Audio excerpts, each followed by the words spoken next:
A thriving middle class acts as a bedrock for societal stability, ensuring a more secure and balanced society. Conversely, a shrinking middle class spells trouble, leading to increased wealth gaps, divergent demands among different societal groups, and heightened social tensions. In fact, China's mishandled governance is wreaking havoc on the economy, delivering a severe blow to the middle class. The bewildering policies and ineffective management are causing property values to nosedive, plunging families into financial turmoil. The visibly frustrated middle class is confronting the harsh reality of a declining economy.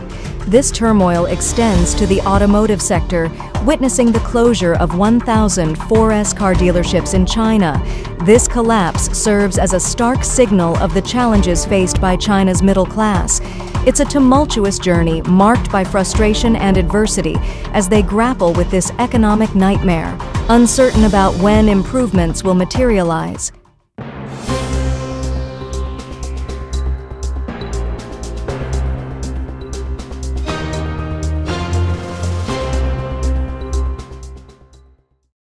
Several major signs are emerging.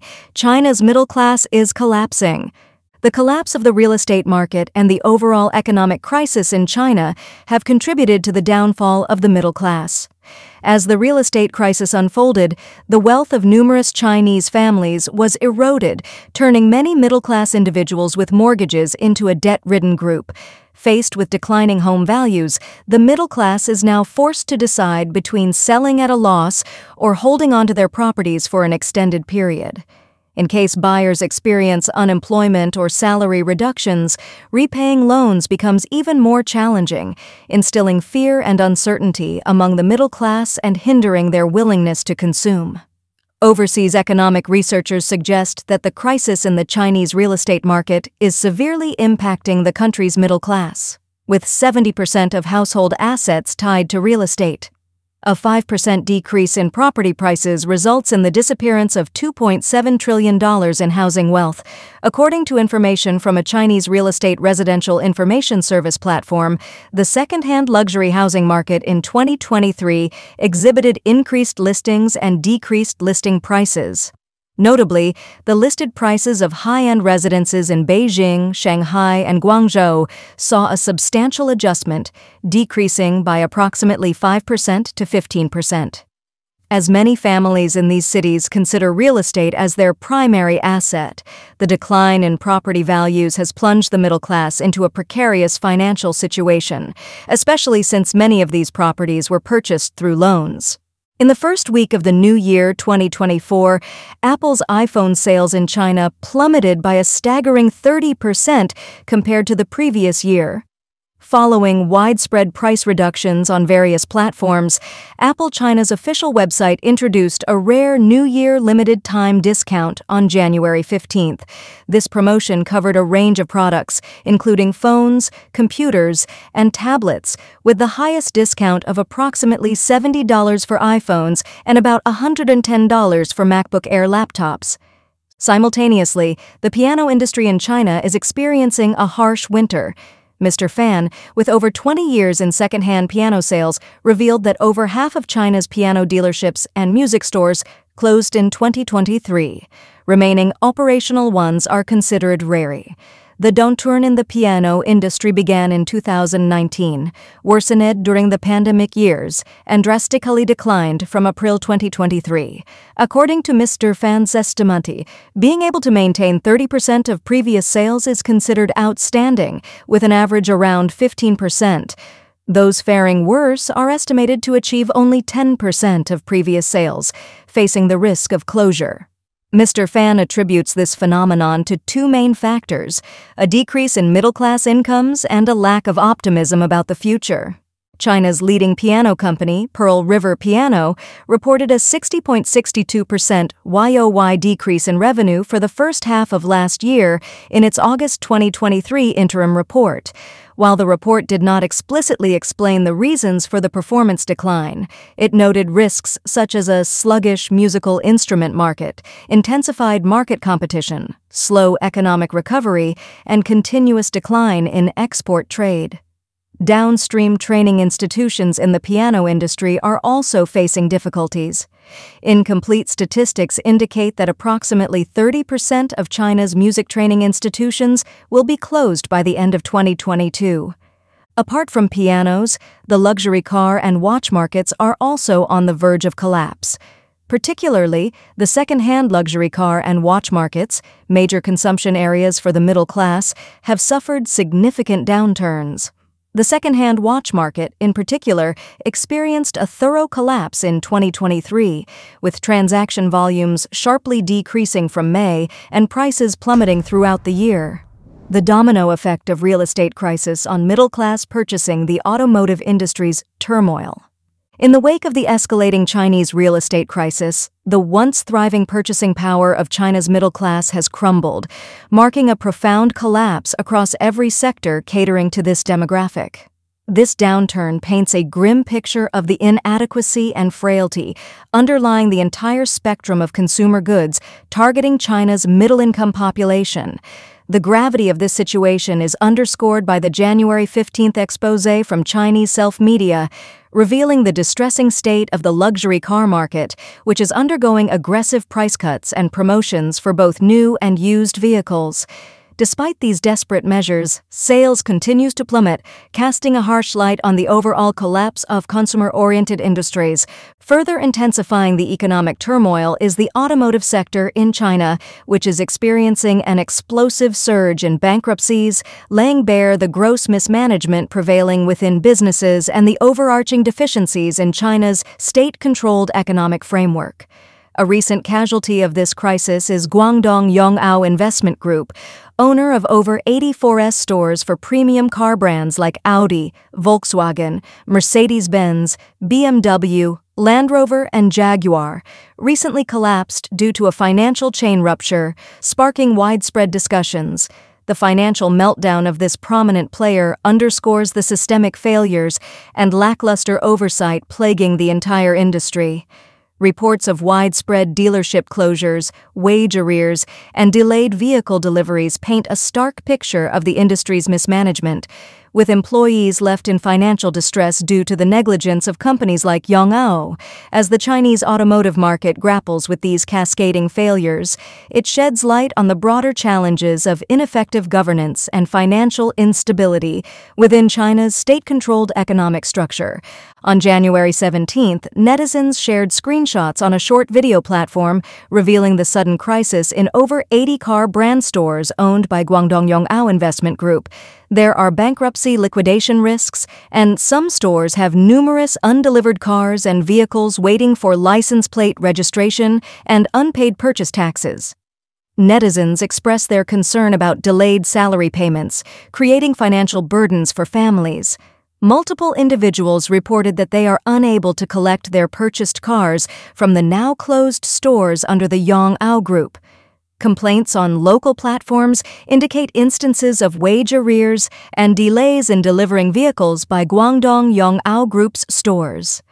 These issues were already raised by employees on the local government platform in April 2023, indicating a recurring problem of wage delays.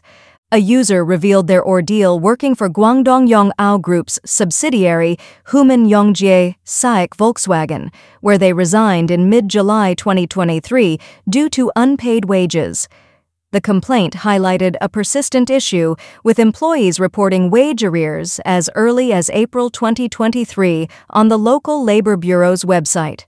Multiple complaints on the Dongguan City Sunshine Hotline governance platform accused Guangdong Yong'ao of withholding, January 2023, wages for employees in over 30 4S stores in Dongguan, resorting to coercive tactics like forcing resignations without compensation. Notably, many Chinese car dealerships utilize vehicle certificates as collateral for bank loans. Failure to repay these loans can result in consumers being unable to obtain the vehicle certificate, a crucial document for vehicle registration, insurance, and other procedures.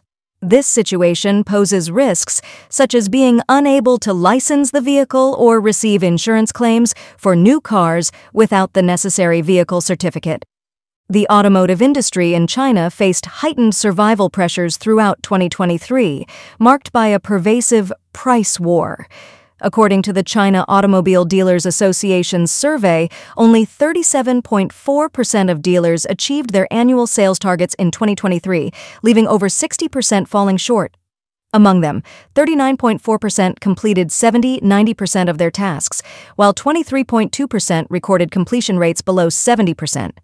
Looking ahead to 2024, dealers anticipate fiercer competition, grappling with challenges like further price reductions, substantial inventory pressure, financial constraints, and low per-vehicle profits.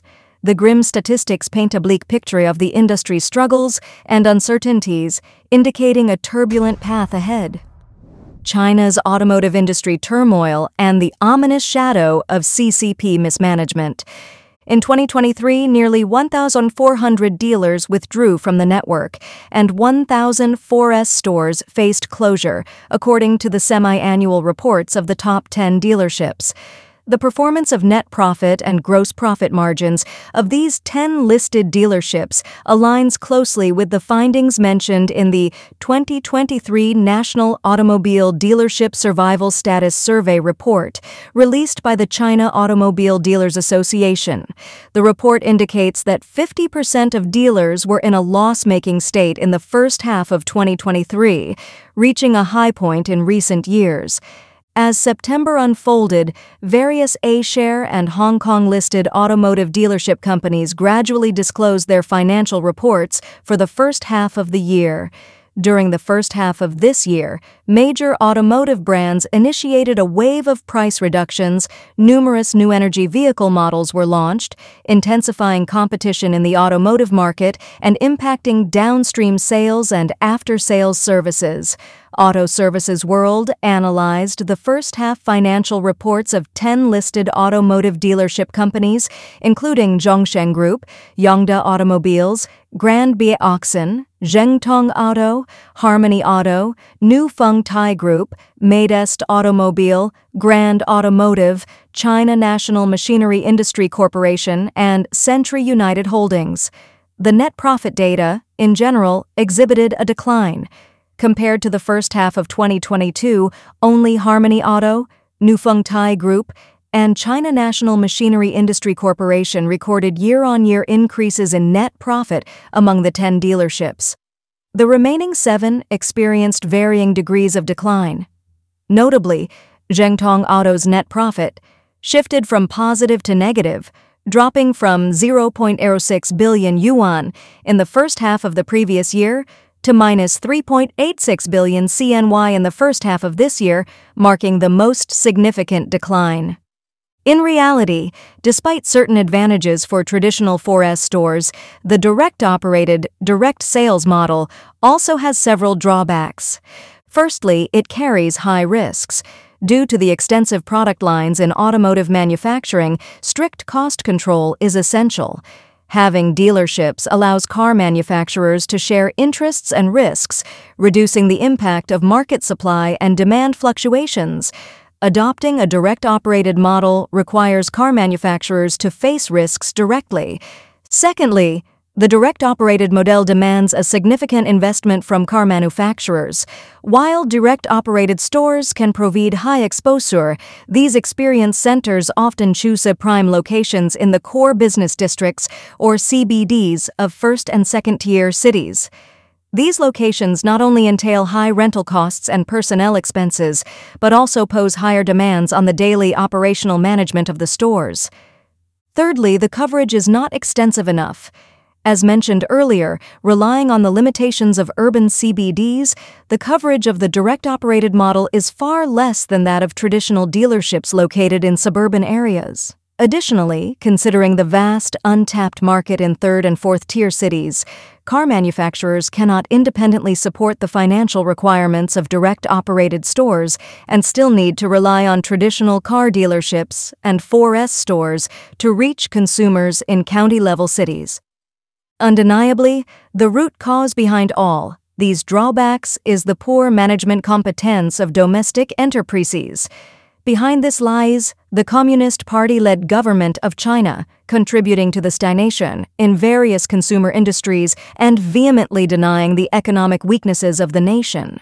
The lackluster performance of businesses is indicative of a broader issue, highlighting the inadequacies in leadership and strategic decision-making. This pervasive weakness not only hampers the growth and resilience of individual companies, but also hinders the overall economic progress of the country. The current situation underscores the urgent need for comprehensive reforms in both corporate governance and government policies to address the systemic issues that have impeded the prosperity of China's consumer sectors.